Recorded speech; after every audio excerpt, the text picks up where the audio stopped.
New class में हम लोग क्लास का नाम डाल देते हैं, सपोज क्या डालें, sum sum of numbers, sum of numbers. Program का नाम ही आएगा सम ऑफ नंबर्स। ओके, अब इस सम ऑफ नंबर्स जो प्रोग्राम बना, ये रहा प्रोग्राम। इसके अंदर हम लोग डू व्हाइल लूप का यूज करेंगे।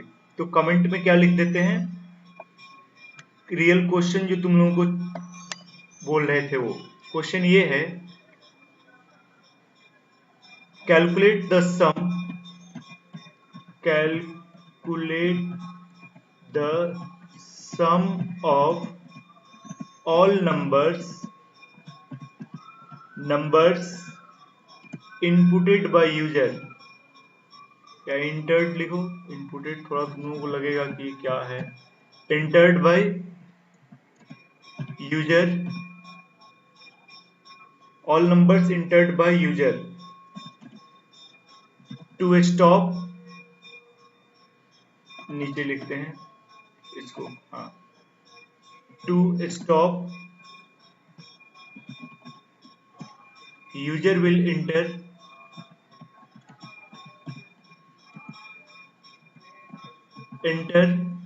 जीरो।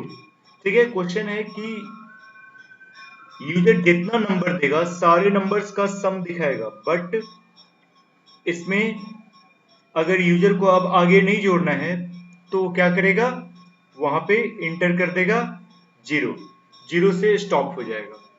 ठीक है, अब इस प्रोग्राम को कंप्लीट करने के लिए हम लोग क्या करते हैं, पहले तो इसके अंदर जो लिखा होता है उसको डिलीट कर लें, और इसके नीचे क्या लिखना है वो हम कहीं से उठा लेते हैं, क्यों मेहनत करेंगे, यहां से।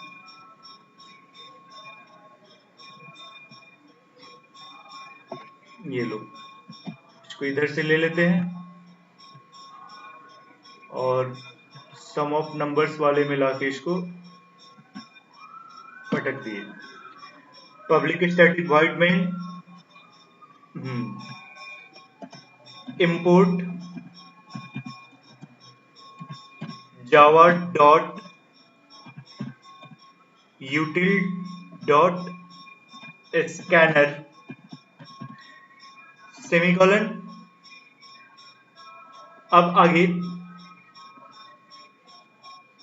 System dot out dot println enter a number यहां नहीं लिखना है, क्योंकि हम लोग जानते हैं कि ये नंबर हमको कहां लिखना है।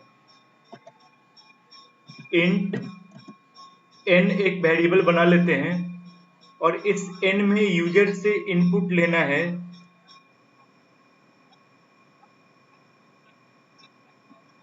हाँ, लेकिन ये पार्ट तो हमको लूप के अंदर ले जाना है ना, ये पार्ट तो हमारा लूप के अंदर जाएगा क्योंकि हमको बार बार इनपुट लेना है।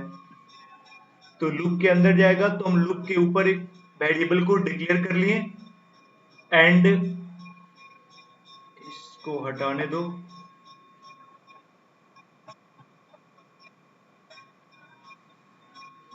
हाँ, तो यहां पे लूप में कंडीशन, अगर ये बताओ कि अगर हम एक वेरिएबल बना लिए इंटीजर n या n इक्वल्स टू 0 और व्हाइल लूप अगर लगाते, यहाँ क्यों डू व्हाइल लूप का जरूरत महसूस हो रहा है, पहले इस चीज को देखो।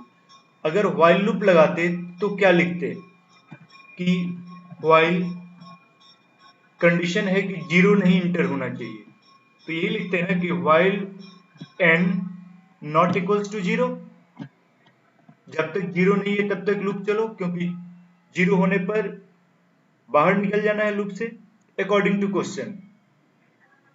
तो क्या होता, फर्स्ट टाइम ही n 0 है, बाहर निकल जाता, क्योंकि n को हम लोग पहले डिक्लेयर किए हैं। अब अगर कहेंगे कि नहीं n हम यहां यूजर से इनपुट ले लेते हैं, तो यूजर से अगर हम n इनपुट लेंगे तो लूप के ऊपर लेने से तो एक ही बार लेना पड़ेगा ना, हमको तो बार बार इनपुट लेना है। तो फिर हमको क्या करना पड़ेगा, एक बार ऊपर इनपुट ले लेंगे, फिर चेक करेंगे और फिर अंदर भी इनपुट लेंगे, तो दो बार इनपुट लेना पड़ जाएगा। नहीं तो फिर रास्ता दूसरा क्या है कि हम यहाँ कंडीशन चेक ही नहीं करेंगे, हम इस लाइन को यहाँ से शिफ्ट कर देंगे लास्ट में, कंडीशन लास्ट में चेक करेंगे, तो ये प्रॉब्लम नहीं होगा। हम ये लाइन यहाँ से हटा देंगे और इसकी जगह पे लिख देंगे डू, यानी डू वाइल लूप का यूज कर देंगे। डू लिख देंगे तब कोई टेंशन नहीं है, सीधा लूप में इन हो जाएगा, और लूप में इन करने के बाद जो नंबर इनपुट लेगा, अब हमको दोबारा यहाँ इंट लिखने की जरूरत नहीं है क्योंकि इंट ऊपर डिक्लेयर्ड है। हम लोग यहाँ पे लिखेंगे, क्या इधर से कोई, चलो ये विशाल का क्या मैसेज आ रहा है बार बार।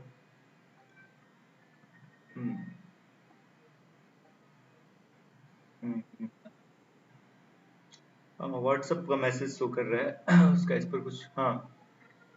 तो यहाँ पे डू वाइल लूप लगाने से क्या होगा कि हम लूप के अंदर अब इनपुट ले रहे हैं, अभी कोई कंडीशन चेक नहीं किया, सीधा लूप के अंदर इनपुट लिया n में। अब इस n को हम क्या करेंगे, एक वेरिएबल में जोड़ लेंगे क्योंकि हमको सम भी निकालना है, तो जोड़ने के लिए एक और वेरिएबल बना लो, यहीं पे बनाओ int n इक्वल्स टू 0 है, यहीं पे कॉमा एक s भी बना लो, s इक्वल्स टू भी 0 कर दो। जोड़ने के लिए क्या लिखते हैं इसमें, s प्लस इक्वल्स टू क्या, जिसको जोड़ना है n को जोड़ना है। ये देखो तो यश सिंह, ये किसका नाम हो सकता है, देखते।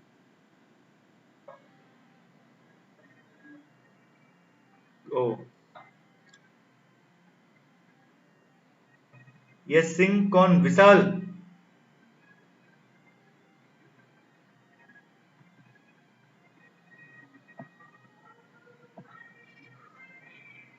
बोलिए।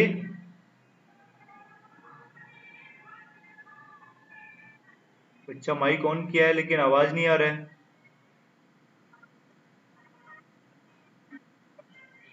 कौन? Give your introduction. Yes Singh. तुम लोग शांत रहोगे तब ना बेचारा कुछ बोलेगा। हाँ आप बताओ, कौन ज्वाइन किए हो?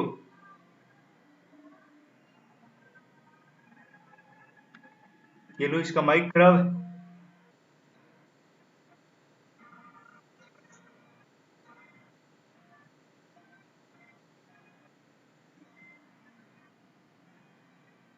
माइक तो ऑन है, मैसेज तो कम से कम करो अगर आवाज नहीं आ रही है तो। कौन हो?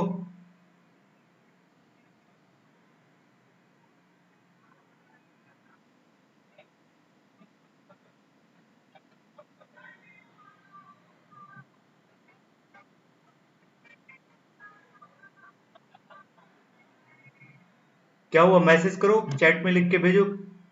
Who is you?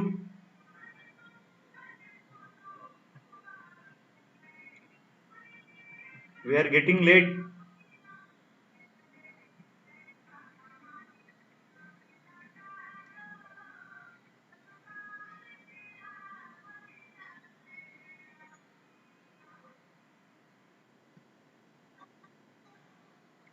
क्या रिमूव कर दें?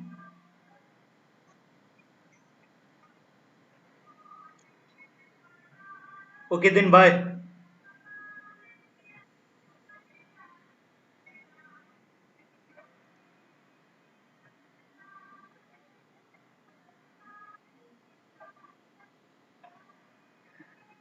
यस देन, हम लोग जहाँ वर्क कर रहे थे, इंटर नंबर और नंबर यूजर से लेने के बाद हम लोग इनपुट ले लिए एस में, ठीक है ना, S plus equals to N, S में जोड़ते चले गए। ये क्या करेगा, ये लूप जब तक चलेगा यूजर से एक नंबर इनपुट लेते जाएगा और एस में जोड़ते जाएगा। यहां तक तो कोई डाउट नहीं है। अब हम लोग वो जो लाइन वाइल वाला था उसको लास्ट में ऐड कर देंगे। यानी लूप को बंद करने के बाद यहाँ पे लिख देंगे व्हाइल, वहां से जो हटाए थे line, while number not equals to 0। हाँ, व्हाइल के बाद सेमीकोलन होगा, बिल्कुल सही। तो अब इससे क्या बेनिफिट मिला तुमको? लग रहा है ना कि यहाँ पर ऐसे डू व्हाइल लूप यूज करने से बेनिफिट ये मिला कि अगर हम व्हाइल लूप ऊपर लगाते तो बिना नंबर इनपुट लिए हुए हमको चेक करना पड़ता कि आखिर वो 0 इनपुट किया है कि नहीं, जबकि हमको करना कब था? यूजर से नंबर इनपुट लेने के बाद। और अगर हम यूजर से नंबर इनपुट लेते तो लूप के ऊपर ही लेना पड़ता। तो यहां हमको लूप के ऊपर लेना भी नहीं था, लूप के अंदर ही लेना था इनपुट। सो हम लोगों के लिए यहाँ पर परफेक्ट लूप क्या हुआ? डू व्हाइल लूप हुआ। हम डू व्हाइल लूप के अंदर हम, हाँ बोलो, प्रॉब्लम समझ में आ रहा है ना कि व्हाइल अगर लगाते तो क्या दिक्कत हो रहा था यहाँ पे?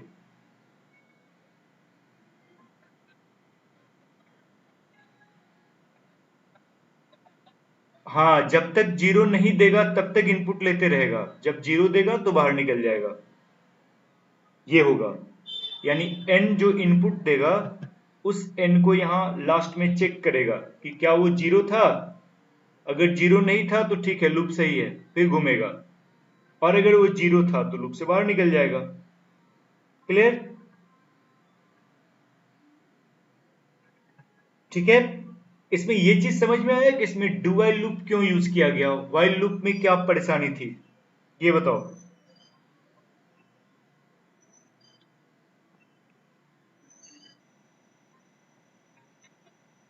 अब बनता क्यों नहीं? हम तो पहले ही बताए थे कि बन तो सकता है किसी भी लूप से, थोड़ा सा हमको और मेहनत बढ़ाना पड़ता, बन तो जाएगा व्हाइल लूप से भी। लेकिन आसानी की बात करते हैं, लूप का सिलेक्शन कौन इजी है उसके बेस पर होता है। तो यहाँ आसान इसलिए पड़ रहा है क्योंकि हमको नंबर इनपुट लेने के बाद चेक करना था कि नंबर 0 इनपुटेड है या नहीं। और नंबर इनपुट लेना भी लूप के अंदर ही है क्योंकि हमको बार बार इनपुट लेना है, इसलिए यहाँ पर हमको डू व्हाइल लूप आसान लगा इस टाइप के क्वेश्चन में। तो हम लोगों ने डू व्हाइल लूप इंप्लीमेंट किया। हम चाहते तो व्हाइल लूप से भी बना सकते थे, ऐसा कोई बहुत बड़ी बात नहीं है, थोड़ा सा अल्टरनेट तरीका यूज करना पड़ता, लेकिन कर तो सकते थे। लेकिन आसान इसके लिए डू व्हाइल लूप है। तो यही तो एक सिचुएशन है जहां की हम लोग डू व्हाइल लूप का यूज करते हैं, जहां हमको कंडीशन लास्ट में चेक करना है। यहाँ तो वही सिचुएशन है ना कि पहले यूजर से इनपुट ले लो और फिर चेक करो कि वो 0 नहीं है तो कंटिन्यू करो, और अगर 0 हो गया तो बाहर निकल जाओ। और ये काम बार बार रिपीट करना है, तो इसलिए हमको इनपुट वगैरह लेने के बाद लास्ट में चेक करना है। क्लियर? अब हो गया काम खत्म। अब हम बाहर आके सम को डिस्प्ले कर देंगे, system dot out dot println का यूज करेंगे और ये मैसेज दे देंगे कि यूजर जो इंटर किया है उस सबका सम कितना हुआ। Control we, some equals two plus, क्या प्रिंट करें? यहां पर n प्रिंट होगा या s प्रिंट होगा? s प्रिंट होगा, क्योंकि n तो यूजर जो इंटर दिया था वही है। हो गया कंप्लीट? हाँ, तो ये लोग कंप्लीट हो गया तुम्हारा प्रोग्राम डुअल लूप से।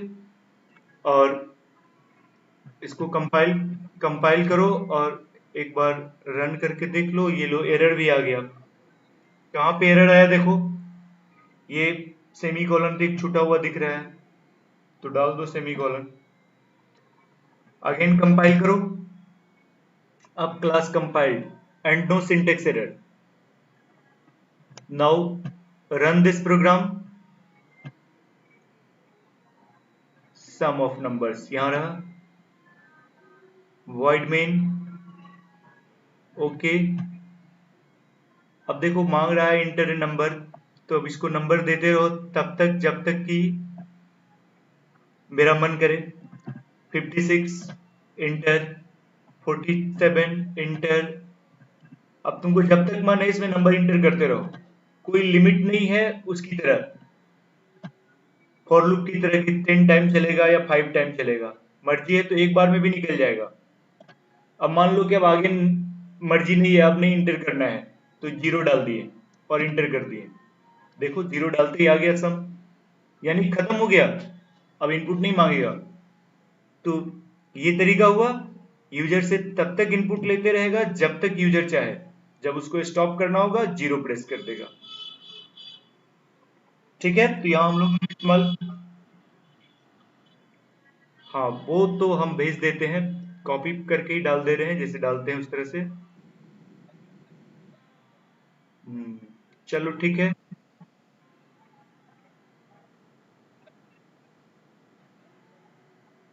ठीक, ओके। अब तो डुअल लूप का प्रॉब्लम तुम्हारा सॉल्व हो गया, कि डुअल लूप का यूज करके देख लिए एक एग्जांपल। हाँ, और इसका तो प्रोग्राम भेजने की जरूरत नहीं है, इसका स्क्रीन रिकॉर्डिंग, इसलिए क्लास जल्दी जल्दी खत्म करना पड़ेगा, ज्यादा बड़ा स्क्रीन रिकॉर्डिंग हो जाएगा तो रिकॉर्डिंग तो होगा लेकिन भेज नहीं पाएंगे, क्योंकि बड़ा फाइल सेंड नहीं हो पाता है। इसलिए, हाँ इसलिए जो है फटाफट पढ़ाई पर ध्यान दो। नेक्स्ट हम लोग का जो बचा हुआ उसमें टॉपिक था, उसको भी देख लें। कहाँ है वो टॉपिक, यहाँ रहा। चलो, डुअल लूप के बाद जो टॉपिक बच रहा था उसका नाम था जंप स्टेटमेंट। तो चलते हैं जंप स्टेटमेंट की तरफ।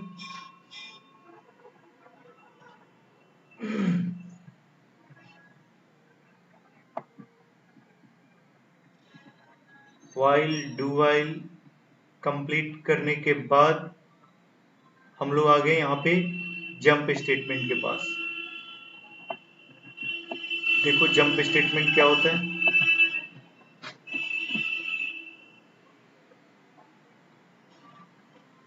देखो डुअल कंप्लीट होने के बाद यहाँ से आपका है jump statement. Jump statement means हुआ कि प्रोग्रामिंग में जैसे वर्क हो रहा है लूप, वो तो वर्क करेगा ही, लेकिन ये कुछ ऐसे स्टेटमेंट है कि लूप का एक्चुअल जो वर्क है उस वर्क को खत्म हुए बगैर ये बीच से ही जंप कर जाएगा, इसलिए सबको जंप स्टेटमेंट कहा जाता है। अनकंडीशनली ये बाहर निकल सकता है या स्किप कर सकता है, कंटिन्यू कर सकता है। ये जंप स्टेटमेंट है ब्रेक, कंटिन्यू, रिटर्न। इसमें से रिटर्न स्टेटमेंट का हम लोग मेथड में यूज करते हैं, क्योंकि रिटर्न स्टेटमेंट क्या करता है, सिर्फ लूप से ही बाहर नहीं निकालता है, जिस मेथड में ये लूप लिखा हुआ है वो पूरा का पूरा मेथड से ही बाहर निकाल देता है।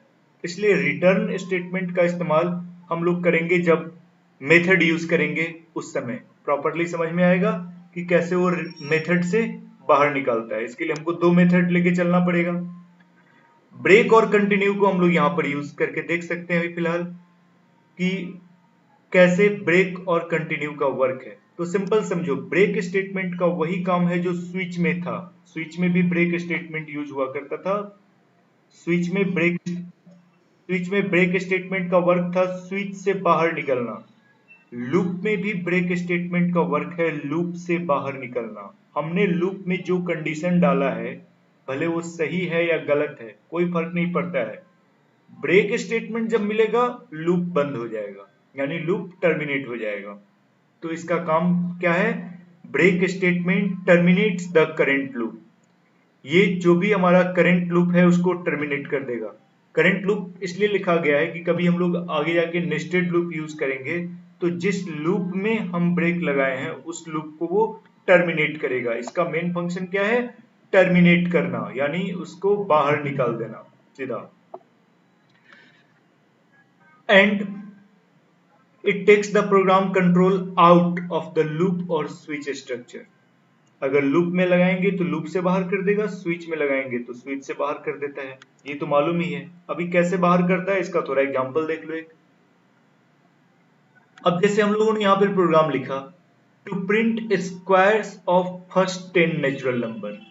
फर्स्ट 10 नेचुरल नंबर जैसे 1 का स्क्वायर, 2 का स्क्वायर, 3 का स्क्वायर। 1 का स्क्वायर क्या होता है? 1 इंटू 1।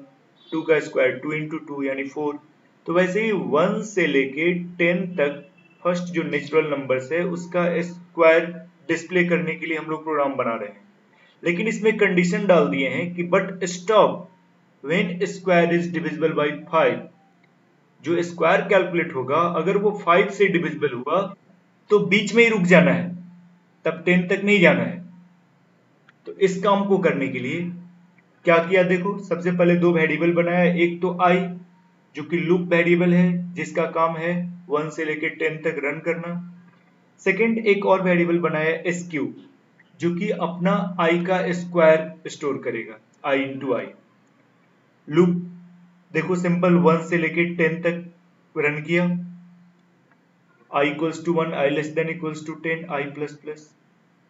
लूप के बॉडी में एसक्यू में स्क्वायर कैलकुलेट हुआ। स्क्वायर कैलकुलेट करने के लिए मैथ डॉट पावर फंक्शन भी यूज कर सकते थे, लेकिन चूंकि दो ही बार मल्टीप्लाई करना है तो डायरेक्ट i इंटू आई कर दिए। अब ये जो स्क्वायर कैलकुलेट हुआ इसी को चेक करना है कि क्या वो 5 से डिविजिबल है। तो 5 से डिविजिबल कैसे चेक करते हैं? SQ modulus 5 equal equals to 0। इसका मतलब वो 5 से डिविजिबल है। तो इस इफ के अंदर हमने ब्रेक लगा दिया। हाँ, रिमाइंडर अगर 0 आ रहा है, 5 से डिवाइड करने पर अगर रिमाइंडर 0 आ रहा है इसका मतलब 5 से वो डिविजिबल है। तो इस इफ के स्टेटमेंट में हमने ब्रेक लगा दिया। तो ब्रेक क्या करेगा? इसको लूप से बाहर निकाल देगा। लेकिन कब? जब ये कब ब्रेक काम करेगा। और ब्रेक कब काम करेगा? जब इफ कंडीशन ट्रू होगा। कभी भी जंप स्टेटमेंट हम लोग लूप में जब भी लगाएंगे तो इफ वगैरह के हेल्प के साथ ही लगाते हैं, क्योंकि बिना इफ का अगर लगाते तब लूप का ही कोई वैल्यू नहीं लगेगा। थोड़ा सोचो कि अगर हम बिना इफ का सीधे ब्रेक लिख देते तो क्या होता? फर्स्ट टाइम ही इन करता और ब्रेक होके बाहर निकल जाता। ऐसा लूप लगाने से क्या फायदा जो फर्स्ट टाइम ही इन करे और बाहर निकल जाए। अगर हम इफ के साथ लगाए हैं तो इसका मतलब क्या हुआ? फर्स्ट टाइम बाहर नहीं निकलेगा। जब ये कंडीशन, यस हाँ, ये कंडीशन से बंधा हुआ है। जब ये कंडीशन ट्रू होगा तब बाहर निकलेगा, वैसे बाहर नहीं निकलेगा। ये बंध गया इफ के साथ ब्रेक कि अगर ये कंडीशन ट्रू होगा तभी बाहर निकलेगा। अगर ये कंडीशन ट्रू नहीं हुआ तो अपना आगे बढ़ेगा, system dot out dot println करेगा, फिर आगे बढ़ेगा। अब इसके अकॉर्डिंग ये क्या हो रहा है तुम थोड़ा देख लो। जिस समय i का वैल्यू 1 है तो 1 इंटू 1 1 आया। 1 5 से डिविजिबल नहीं है तो इसलिए ब्रेक नहीं हुआ। System dot out dot println SQ 1 तुम्हारा प्रिंट किया। 1 जो है वो स्क्रीन पे प्रिंट कर गया, यहां देखो। फिर लूप रिपीट हुआ, i प्लस प्लस होके 2 हुआ। 2 इंटू 2 4, 4 भी डिविजिबल नहीं है 5 से, तो बहुत अच्छा। फिर से स्क्वायर प्रिंट किया, 4 को भी डिस्प्ले कर दिया। अब फिर 3 हुआ, 3 इंटू 3 9, 9 डिविजिबल है 5 से? वो भी नहीं है, तो लो इसको भी प्रिंट कर दिया, 9 को भी। इसी तरह से जब i 4 हुआ तो 4 इंटू 4 16, 16 मॉडुलस 5, ये भी नहीं हुआ डिविजिबल, तो 16 को भी प्रिंट कर दिया। ये रहा 16 प्रिंट हुआ आपका। अब i प्लस प्लस होके जब 5 हुआ तो 5 इंटू 5 25। अब 25 जो है अनफॉर्चुनेटली 5 से डिविजिबल हो गया। 25 मॉडुलस 5 जीरो हो जाता है। तो जीरो हो जाता है तो अब ये अपना एक्शन लेगा, ब्रेक। अब ब्रेक का एक्शन क्या होता है सब लोग जानते हो, ब्रेक कर देना, सीधा इसको लेके बाहर कर देगा। चलो बाहर, लूप से आउट। अब लूप से आउट हो गया तो ये लूप तक तुम्हारा अधूरा ही रह गया। अब 5 के बाद आगे 6 7 8 9 10 तक उसको कहाँ जाना था, नहीं गया। 5 में ही लूप खत्म। ये काम है ब्रेक का। आई होप क्लियरली तुम लोगों को समझ में आ गया होगा कि ब्रेक क्या करता है। जब भी ब्रेक स्टेटमेंट एग्जीक्यूट करेगा लूप वहीं से टर्मिनेट हो जाएगा, भले उसको 10 तक जाना हो। लेकिन जब ब्रेक वर्क करेगा तो सीधा आउट। हम्म हम्म। अब रहने तो, बड़ा होगा तो भी नहीं भेजेंगे, तब टेलीग्राम से भेजेंगे अगर नहीं जाएगा तो। लेकिन कंटिन्यू भी पढ़ा लेते हैं तभी ब्रेक करेंगे। ठीक है, अब आगे बढ़ते हैं कंटिन्यू स्टेटमेंट में। ब्रेक की तरह एक और जंप स्टेटमेंट है हमारा कंटिन्यू।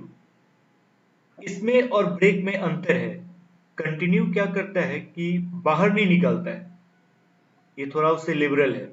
ये क्या करेगा कि अगर कंडीशन ट्रू हो गया इसका, यानी कंटिन्यू जब वर्क करेगा तो लूप को यहीं से रिपीट कर देगा। एक्चुअली लूप कहां से रिपीट होता है, जहां लूप का कर्ली ब्रैकेट बंद होता है, यहां से ना लूप जो है वो पहुंचता है अपडेट पर और फिर रिपीट करता है। लेकिन कंटिन्यू जब मिलेगा तो ये क्या करेगा, यहीं से इसको घुमा देगा ऊपर। ये लो, इसके नीचे जो लिखा हुआ है वो स्किप कर जाएगा। लूप खत्म नहीं होगा, ये सिर्फ स्किप करेगा। अपने नीचे जितने भी स्टेटमेंट है उसको ये सिर्फ स्किप कर देगा और बीच से ही उसको कंटिन्यू कर देगा, इसलिए इसका नाम कंटिन्यू है। तो इसमें क्या होगा कि जब जब 5 से डिविजिबल होगा उस टाइम यहीं से कंटिन्यू हो जाएगा, तो वो छूट जाएगा प्रिंट करना। अब जैसे देखो i का वैल्यू 1 हुआ तो 1 में तो खैर कुछ हुआ ही नहीं था, तो 1, 4, 9 और 16 तो प्रिंट किया एज इट इज। लेकिन जब 5 वाले केस में i का वैल्यू 5 हुआ और 5 इंटू 5 25 हो गया एंड 25 मॉडुलस 5 0 हो गया और कंटिन्यू वर्क किया, तो प्रोग्राम खत्म नहीं हुआ, यानी लूप खत्म नहीं हुआ। वो क्या किया, इसको नीचे नहीं आने दिया, यहीं से रिपीट करके भेज दिया i++ के लिए। यानी अब 5 के बाद 6 हो गया वैल्यू i का। तो असर सिर्फ क्या पड़ा, इफेक्ट यही पड़ा कि 5 वाला जो स्क्वायर प्रिंट करता 25 वो प्रिंट नहीं किया। देख रहे हो ना, यहाँ पर कुछ मिसिंग है ना, 25 यहाँ पे प्रिंट नहीं हुआ है। 25 यहाँ पे प्रिंट नहीं हुआ है क्योंकि 25 जो है वो यहाँ पे गायब है। और गायब किसके कारण है, कंटिन्यू के कारण, क्योंकि 25 5 से डिविजिबल हो गया तो इसको यहीं से रिपीट कर दिया, नीचे आने नहीं दिया system.out.println के पास। तो अब 6 हो गया, अब फिर 6 इंटू 6 36 नहीं डिविजिबल है 5 से, तो 36 प्रिंट किया, 49 प्रिंट किया। अब अगला वैल्यू कब आएगा, जब 10 होगा। 10 होगा तो 10 इंटू 10 100 भी 5 से डिविजिबल है, तो 100 वाले टाइम में भी ये कंटिन्यू कर देगा। और बस हाँ, यानी कंटिन्यू लगाएंगे तो क्या होगा, ये कंडीशन ट्रू होगा तो उसको छोड़ देगा, उसको उसके आगे का स्टेटमेंट रन नहीं करने देगा। और अगर ब्रेक लगाएंगे तब उसके आगे क्या हो, वहीं से बाहर ही निकाल देगा। यही डिफरेंस है दोनों में। एक कंटिन्यू करता है यानी स्किप कर देता है और फिर आगे कंटिन्यू करता है, उस स्टेप को स्किप करके आगे फिर से कंटिन्यू करता है। हाँ, ब्रेक क्या करता है, सीधा आउट। ठीक है ना, तो यही डिफरेंस है ब्रेक और कंटिन्यू का। क्लियर। एंड रिटर्न स्टेटमेंट जैसा हमने बताया था कि इसका काम है मेथड से बाहर निकालना, तो इसका एग्जाम्पल यहाँ नहीं मिलेगा, इसका एग्जाम्पल मेथड चैप्टर में मिलेगा। इसलिए यहाँ पर लिखा हुआ है कि the return statement is covered in method chapter. इसको हम लोग मेथड चैप्टर में रिटर्न स्टेटमेंट को देखेंगे। क्लियर। तो ये था आपका कंप्लीट अभी तक का थ्योरी। अब आगे प्रोग्रामिंग है, अब नीचे फिर प्रोग्रामिंग प्रैक्टिस है, वो सब प्रोग्राम्स जो तुम लोग बना चुके हो, तो ये सब तुम देखना। ठीक है, अभी हम रिकॉर्डिंग आपका स्टॉप कर देते हैं पहले।